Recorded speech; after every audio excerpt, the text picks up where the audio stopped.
Hey guys, welcome back. Hope you had a good day in the market. It's Friday, October 10th.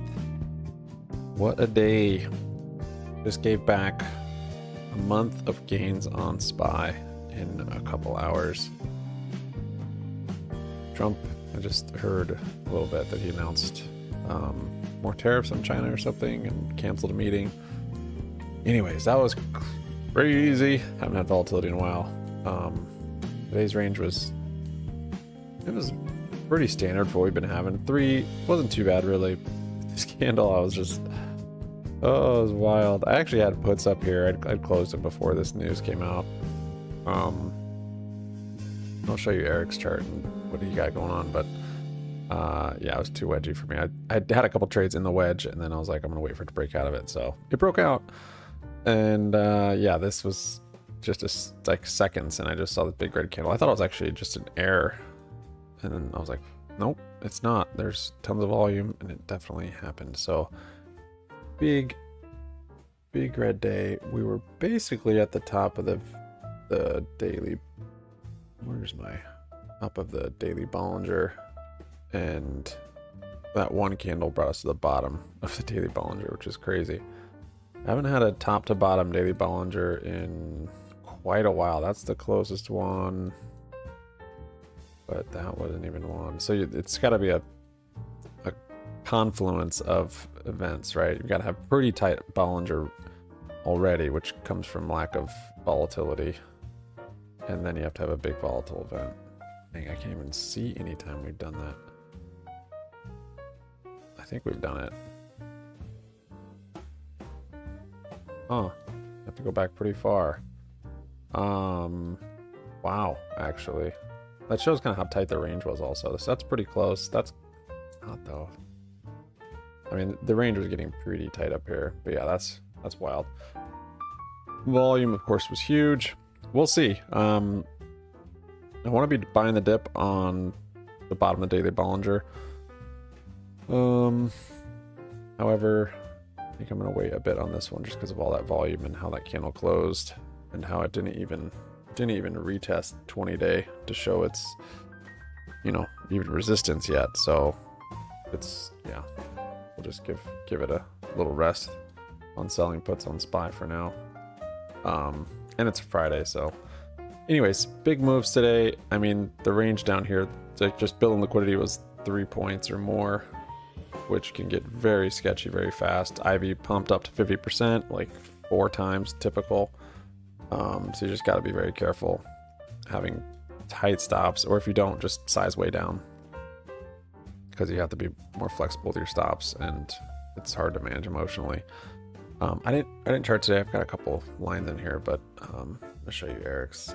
The small account, I exhausted my buying power before all that volatility, which is actually good because after that Ivy pumped, there's no way I could be involved. So yeah, good time to sell puts. I was thinking 20-day, and then we blew through and went to the bottom. Like, okay. But I don't think I can own the big account because it is a retirement account. So I'm gonna have to wait until I do $2,000 on the small account maybe. But even then I couldn't really. I don't know. We'll see. Yeah, on the small account, I just did one trade, basically one and done. Full position, two puts at 10:30, and here's Eric's chart. This is SPY day trading on YouTube. This is actually Emperor's chart. He's on that Discord also. Yeah. So this was a nice Head and Shoulders. I totally missed this. You gotta remember, early candles are almost like trading last 30 minutes. It's just, if you see a structure, you just kind of just take it. It doesn't always happen like this, right? But anyways, yeah, so we'd broken magenta here. Another little Head and Shoulders there. Found the last magenta, broke that. So it broken out of the wedge completely, completed the inverse cup. So here's a handle, and that's what I was basing this one on. So I went kind of heavy on the both big and small accounts. It just had to build a little more liquidity first, unfortunately. and then this candle came out, which is insane. So theoretically, if I was this trade was working, and if I got back in on the retest of the resistance of pink there, then it could have caught it. And I know some on his Discord did. I think Eric even had some exposure to it. After I had already traded, well, I'll tell you, let's see, 10:30. So I got in on this green candle. It's kind of a sketchy entry because it hadn't quite broken the magenta, but I was like, this is a nice head and shoulders. I'm just going to get in and kind of hold it. My stop, I think I was saying is going to be the pink. So held through all this chop, and it was actually a green trade. So held through that, didn't take any profit, came all the way back up. I'm like, oh my goodness. So as you can imagine, that made me want to get out of it. And so I did. I got out of one of them here, and then another one here, both for the same price. So my exit was because it was taking a while, and this was a nice candle to exit, and then this one had broken the stronger selling green, so that's why I got that one. Got out of both of them for the same price, actually. Small red day, or small green day. There are the trades. On the small account. Big account, it's been very rough week.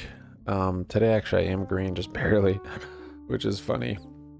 Because I was quite red, and then, yes, not very red, but quite red, and I was trying not to overtrade, and I didn't, and then had this crazy move, and then I brought myself green, about as red as I was, and then I end up about break even. So anyways, yeah, can't really try and catch these. I mean, what we're looking for without news was a break in magenta and then potentially a retest, or of course if it's breaking this pink, this controlled selling in a stronger algo, then we could take it there or take it on the retest. But since this was news and it was kind of insane, yeah, couldn't really catch that. So we had the algos set up to trade it later on. This was a pretty nice setup. It's kind of difficult looking at Emperor's chart. Like, he gives all these different scenarios and it's very helpful, but I think it just gives me bias to certain ones, and I don't know. But yeah, this is nice head and shoulders. After the volume comes in, it seems like the structure is usually much more obvious, and it's like they can't hide it as well because it's big money moving stuff around, and there's a certain pattern they more or less have to take. And so yeah, anyways, that's Emperor's entry. I don't know why I entered there. On the big account, I want to show you, I don't think I had anything in here. Nothing in here. If I did, there were maybe some red trades. Yeah, I think I had.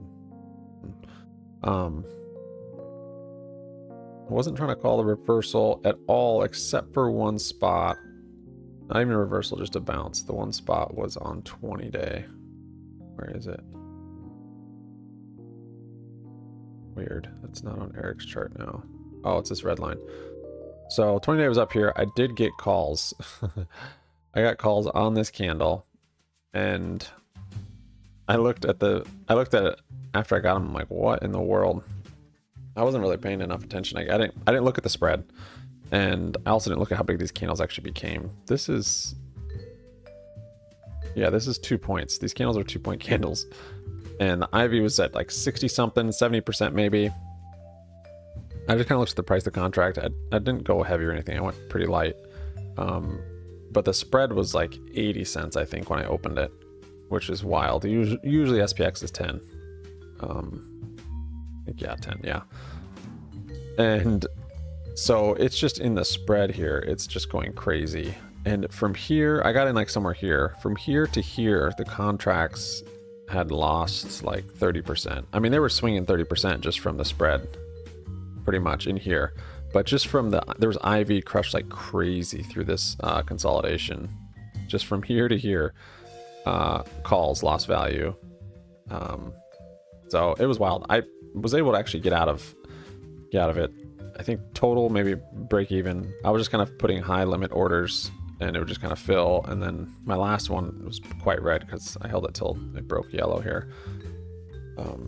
And then I didn't really want to get puts on magenta. I mean, I could have gotten it maybe on a retrace, but it was big. Big IV, big volatility. But yes, there's your Head and Shoulders. Pretty obvious, but it's hard to manage. Hard to manage that. But anyways, yeah, I got a nice trade down here. So I got puts right on that candle. So waiting for magenta to build liquidity. Has a shoulder, head, grabs it, kind of makes a little mini head and shoulder, or nested as Eric calls it. Breaks magenta, so I didn't get it on the break there, I don't think. I'm not going to review it if I did. But could have gotten on the break or a retest. Oh yeah, I didn't, because I was going to wait for the retest, and it never retested. And then this little Head and Shoulders happened, and I was like so bummed. I was like, it didn't retest, I couldn't get in. So I just sat and waited, and then had this big move up and a big retest. So I got it. Let's see, what is that? 1336, like 136. Yeah, so I got 3 puts at 139. Ivy was crazy at that point. So I was a little late. I wanted a little more confirmation of it. Yeah, I was pretty high on this red candle. After I saw that little wick there, and then I saw this engulfing red candle, I got it on that candle.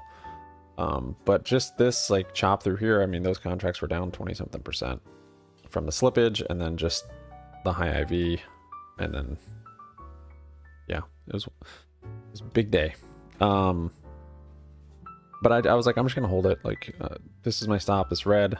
Hopefully it's not messed with too much, and thankfully it wasn't. And had a nice couple big candles just down to here, just that little spot. So I sold my first one. Let's see, it was 510. I entered, sold one at 870 at 146.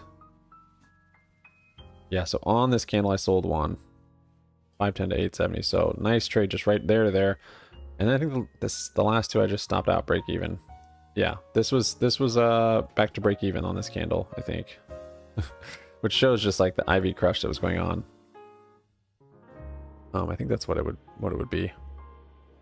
And just the wide spreads and the volatility. Yeah, so I stopped out of both those.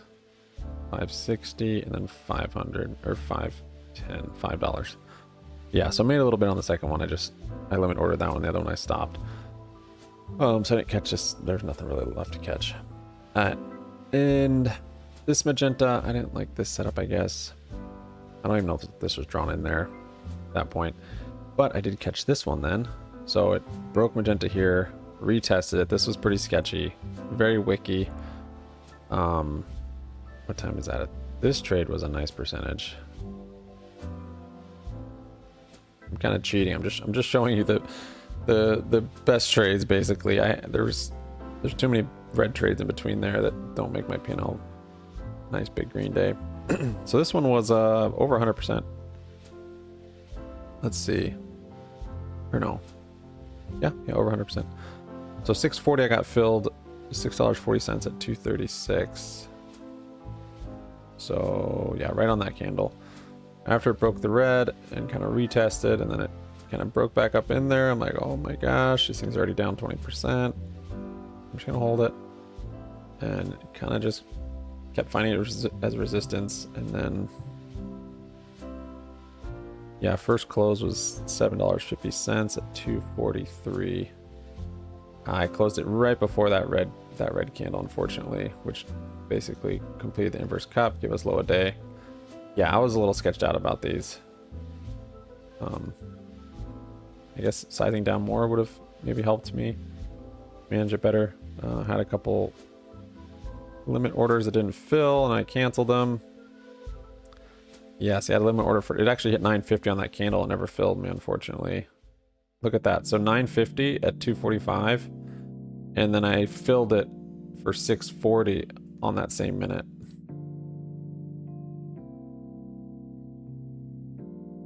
On this candle, this green candle, look at that. Came way up here, and I think I'm like, I'm out.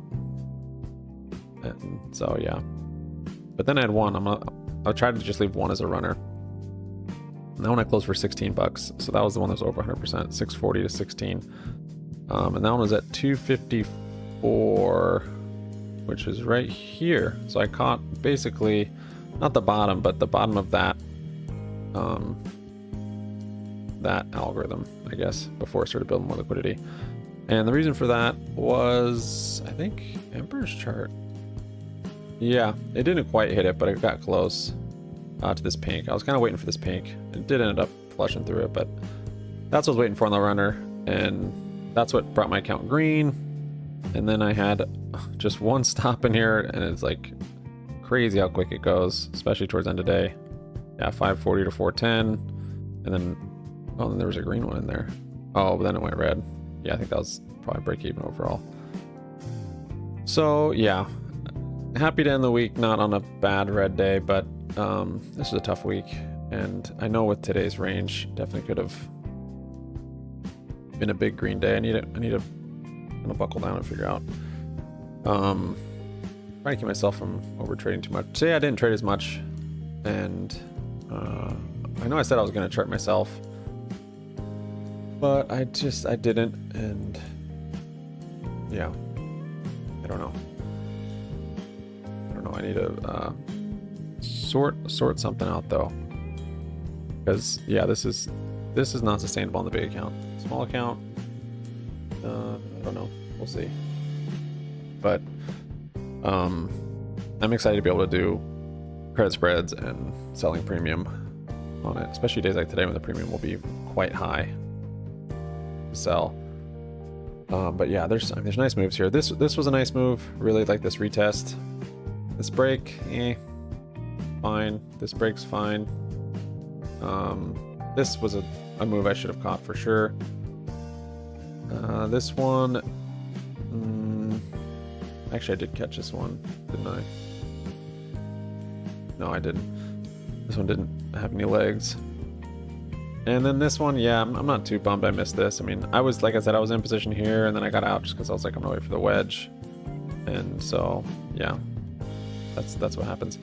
But live to fight another day. Have a good weekend, guys. Thanks for watching. Sub up, like up, comment down. Happy money sticks around. Peace out.